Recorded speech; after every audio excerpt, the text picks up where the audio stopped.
Hi, for our affinity group, we focused on the LGBTQ community. Mindy, Sarah, Danielle, Maggie, Camille all contributed. LGBTQ+ is an acronym used to define a community of individuals who identify as lesbian, gay, bisexual, or transgender. It also encompasses individuals who do not conform to societal ideals of sex, gender, or sexuality, such as bisexuality, gender nonconforming, or even individuals who may be questioning their identity. The LGBTQ+ community is frequently represented in the media in both positive and negative ways. It is important to recognize how these media representations impact students and curriculum. Here are some media representations of the LGBTQ+ community. The first media we chose to look at was news.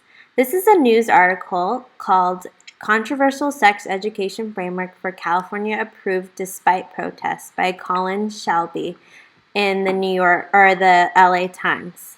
This article discusses the new health education curriculum framework that was influenced by the Fair Education Act of 2011 that mandated all sexual orientation and identities be represented in California curriculum.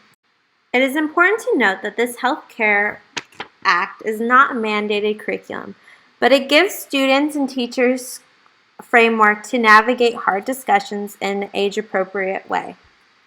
The positive aspects of this are that more students are being represented in curriculum, and it helps all students gain information on their identity and body. It also increases acceptance for the LGBT community and provides teachers with tools to discuss hard topics.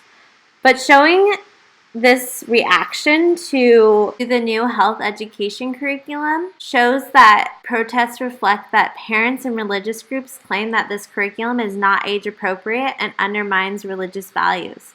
These image and coverage of very focal fringe groups also misconstrue the purpose and intent of the curriculum. News articles such as this one can impact LGBTQ+ students.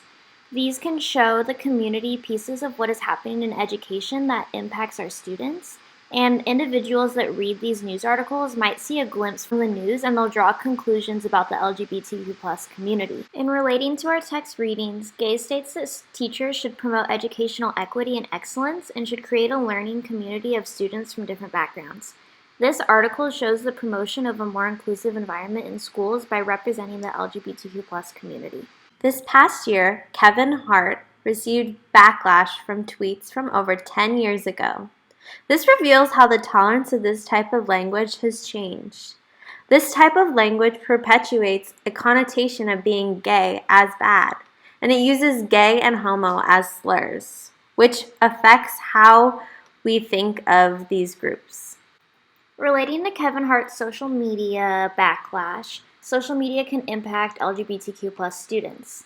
Hong and Espelage state that nearly 40% of LGBTQ youth reported experiencing physical harassment at least once because of their sexual orientation, and 64.3% report feeling unsafe at their school because of their sexual orientation.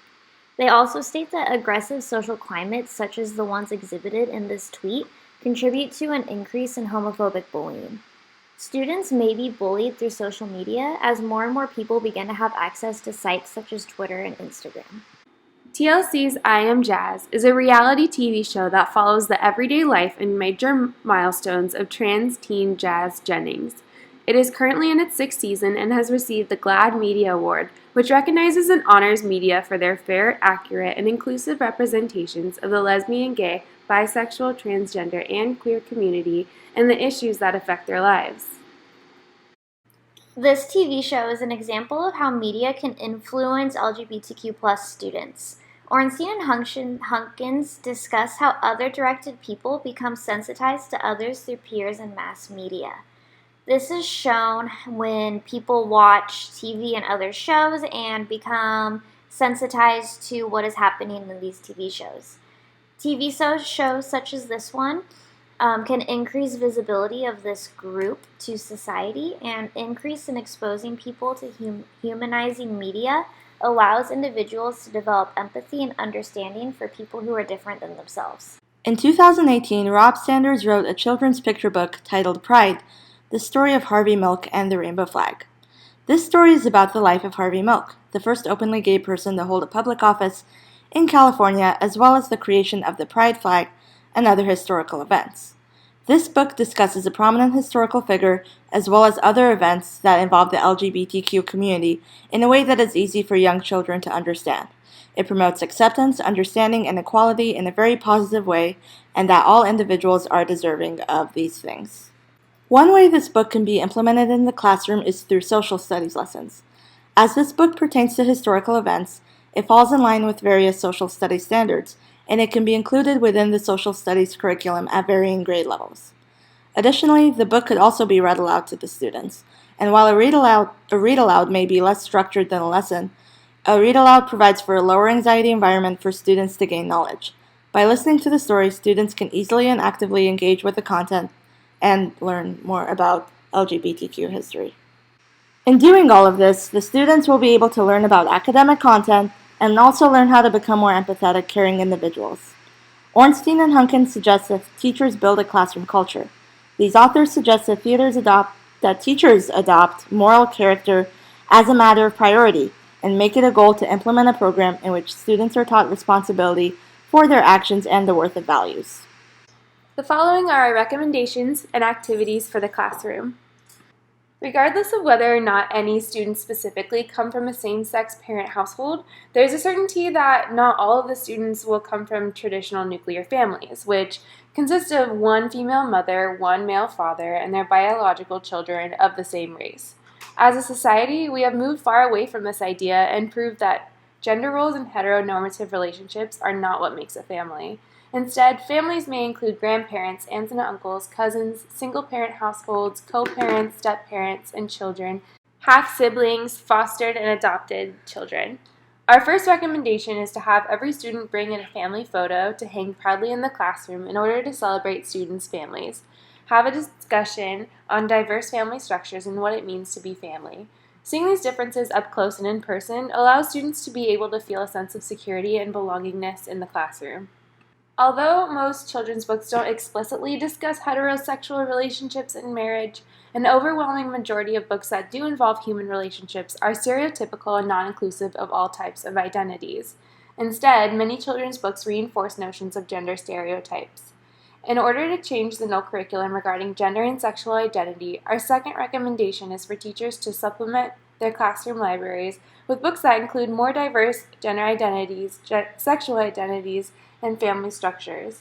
As we mentioned, Pride, the Story of Harvey Milk and the Rainbow Flag by Rob Sanders highlights important aspects of LGBTQ+ culture and is intended for a child audience. Julian is a Mermaid by Jessica Lowe is also a recipient of the Stonewall Book Award, which recognizes exceptional merit relating to the gay, lesbian, bisexual, transgender experience. So the third recommendation could be a significant events timeline. So this could be a project that the teacher provides for the students that is to create a timeline that includes the important historical events and figures for the LGBTQ community. So that could be, you could do a timeline using technology, you could use pictures, or you could do an accordion timeline. And this could go for various age groups depending on how you want to implement it in your classroom. Hong and Espelage 2012 state that nearly 40% of all LGBTQ youth reported experience physical harassment at least once because of their sexual orientation, and 64.3% report feeling unsafe at their school because of their sexual orientation. Because of these statistics, educators must reflect on how to ensure a safe and welcoming learning environment for our LGBTQ community. By reflecting on how media impacts this community, teachers can modify and use curriculum that showcases the individuals in a positive way. In doing so, teachers can help their students to become more empathetic and supportive of one another and ultimately contribute to a more just, equitable, and inclusive society long after they leave the classroom.